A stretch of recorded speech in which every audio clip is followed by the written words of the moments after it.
Alors maintenant, je vais appeler Nicolas, si tu veux bien venir, pour la deuxième partie du quart d'heure Lab Innovation.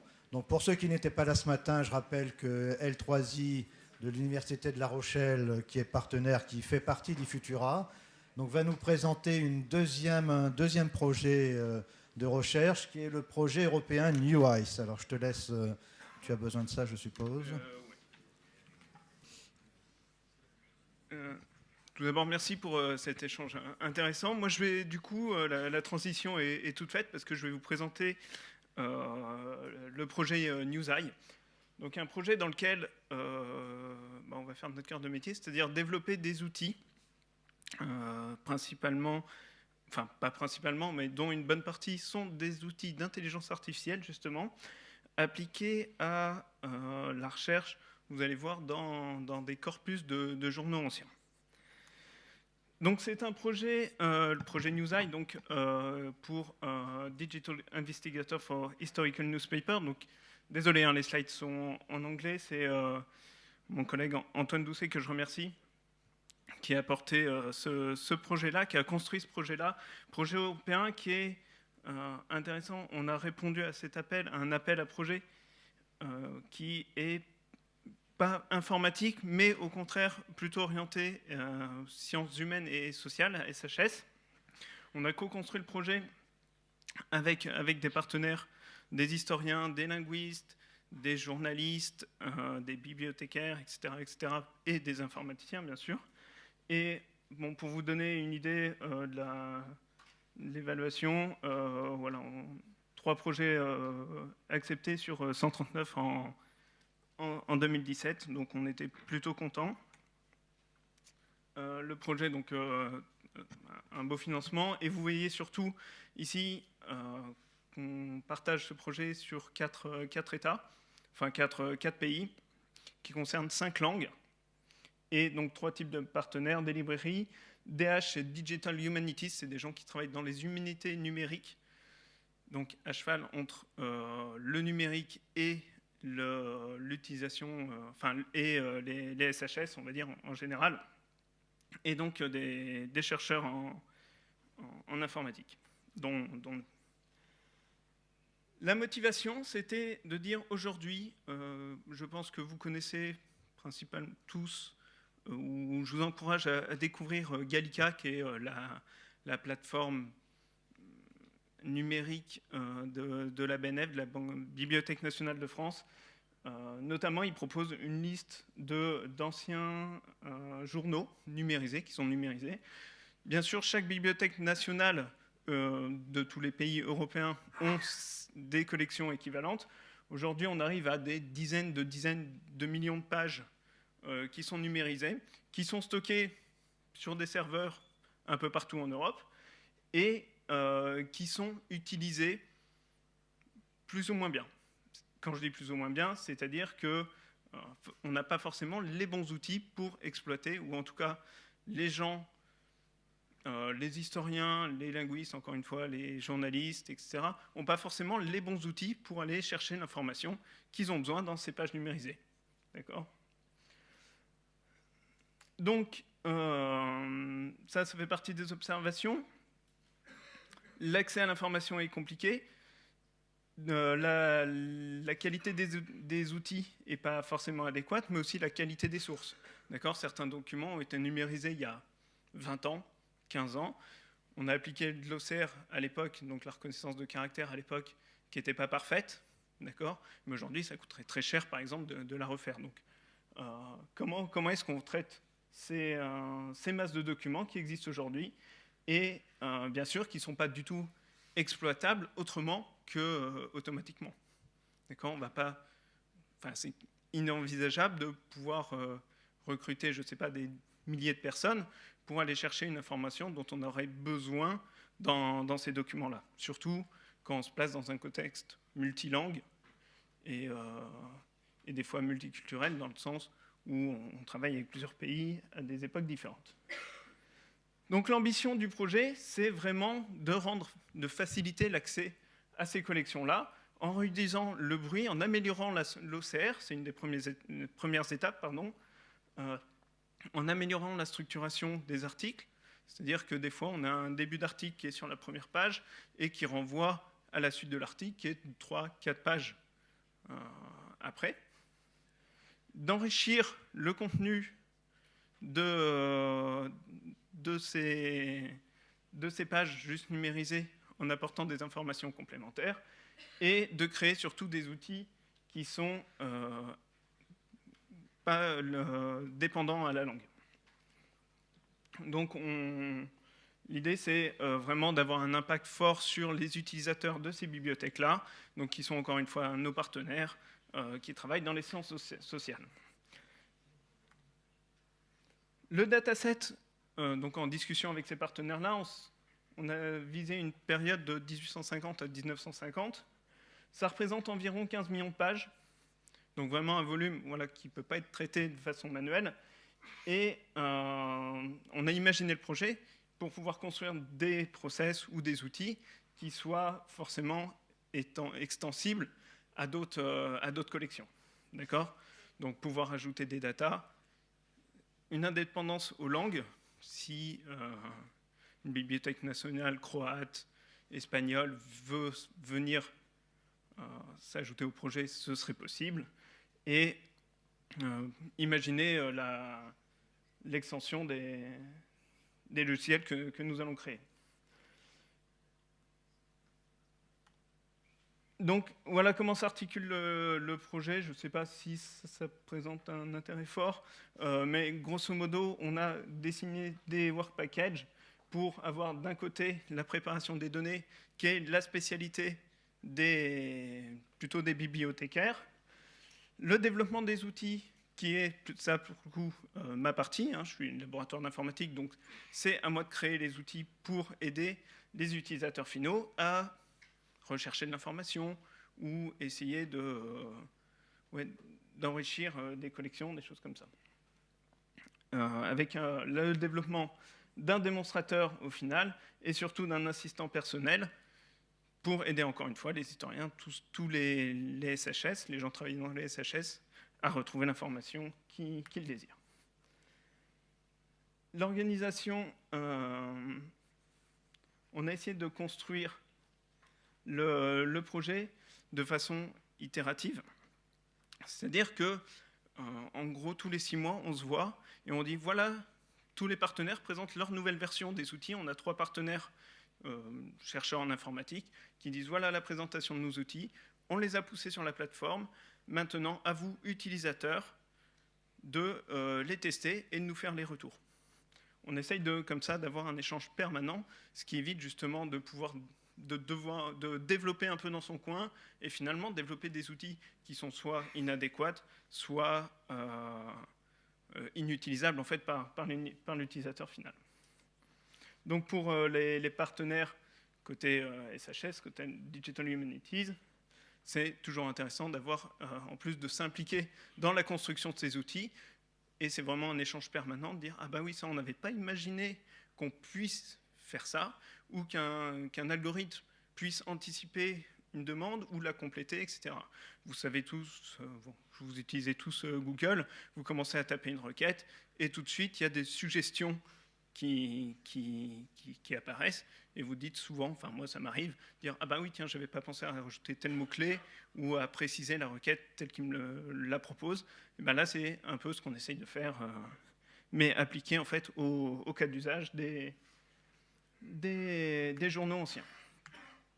Donc, pour nous, là, c'est, en tant qu'informaticien, les challenges à atteindre. Donc, la résistance au bruit. Vous savez tous que les OCR n'étaient pas parfaits, ne le sont pas encore. Donc, beaucoup de complexité à gérer de ce niveau-là. L'indépendance à la langue. D'accord, beaucoup de modèles. On a parlé d'intelligence artificielle, beaucoup.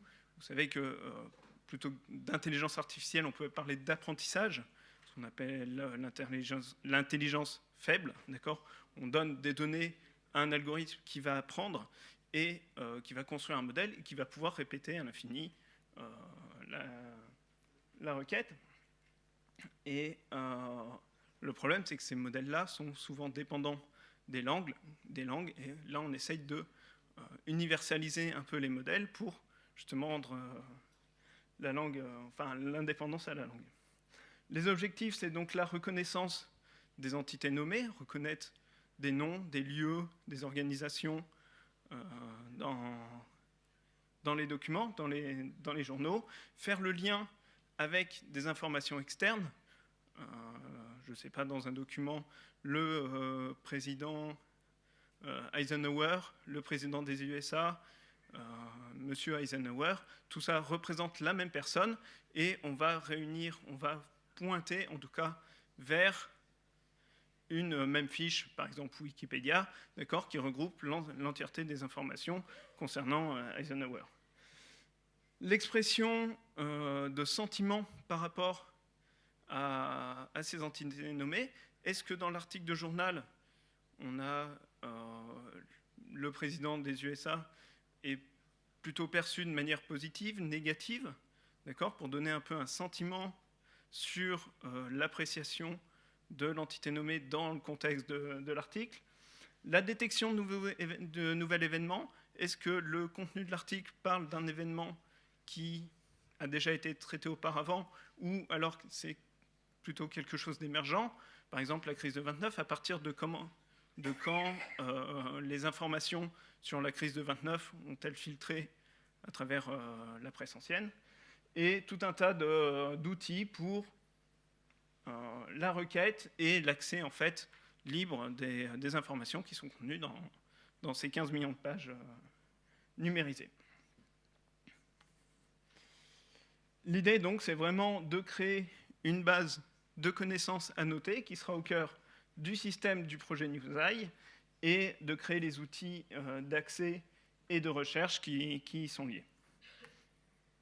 Donc voilà en gros ce que j'avais à vous présenter. J'espère que ça vous a plu. Je ne sais pas si on a 2 minutes pour des questions ou aussi... Est-ce qu'il y a des questions?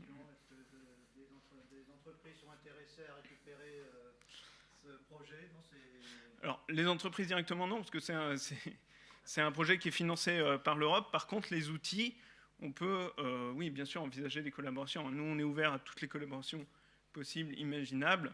Notre but, c'est de faire progresser la science au sens large du terme, sans être contraint l'un ou à l'autre. Ouais. Alors, on a quelques minutes. Christiane Ferrachol, qui doit intervenir dans la prochaine table ronde, aura 5 minutes de retard. Donc, on peut prendre quelques temps pour les questions.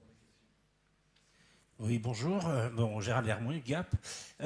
C'est juste pour comprendre. Donc, vous récupérez des images qui ont déjà été numérisées, ou sérisées, et vous utilisez quoi? L'image numérisée, ou vous récupérez aussi déjà l'OCR qui avait déjà été réalisé? Alors, on part de l'OCR, en fait. On est parti du postulat, et ça, c'est les bibliothèques qui nous l'ont dit.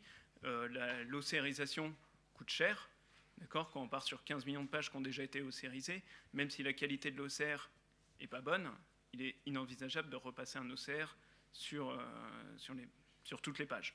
Alors là, on a défini avec eux, on travaille sur ce qu'on appelle la post-correction, et savoir évaluer à partir de quel moment il est intéressant de corriger l'OCR, et à partir de quel moment, en fait, on déclare c'est foutu, on ne peut pas le réutiliser.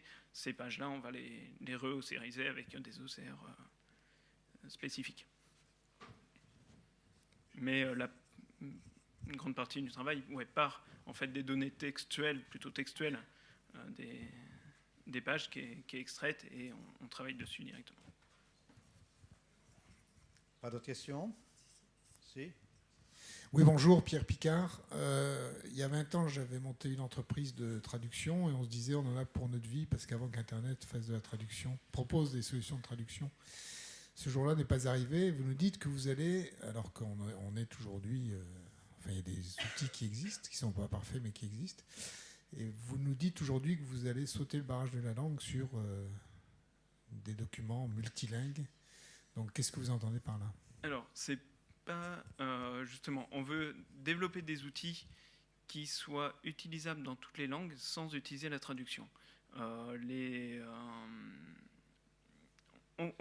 En encore une fois, hein, le postulat est de dire, justement, vous l'avez dit, les traductions ne sont pas encore parfaites. Ça va très bien, enfin, je ne sais pas si vous avez utilisé Skype Traduction, par exemple. Le fait de pouvoir communiquer avec quelqu'un à distance d'une autre langue, d'accord, la traduction est faite en temps réel.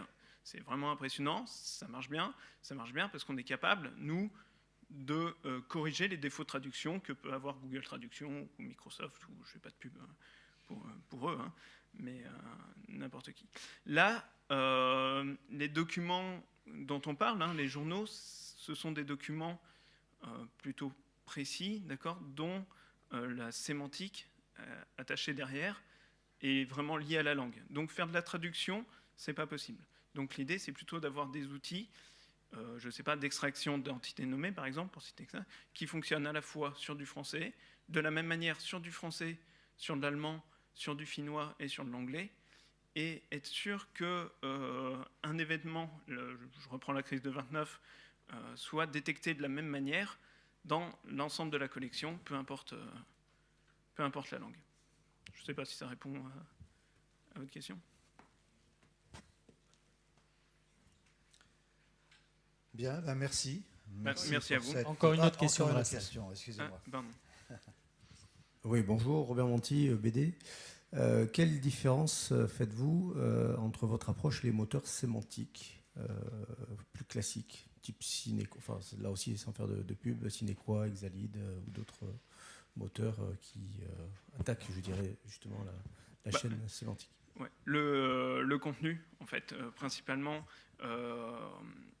tous ces moteurs-là sont fondés plutôt sur le fait que le texte est propre, les données sont plutôt propres, on va dire.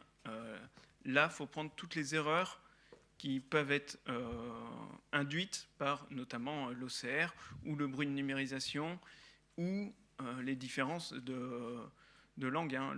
Enfin, vous prenez un article de 1850, la sémantique et la langue appliquée même sur un journal français va être différente. Et du coup, il faut tout repenser par rapport à ça. On ne peut pas prendre des outils sur étagère pour le faire. On a essayé, ça ne fonctionne pas. Petite question complémentaire. Quand vous faites de la reconnaissance, quel moteur utilisez-vous ? Ça dépend de la bibliothèque, en fait. Je ne sais pas qui m'a posé la question.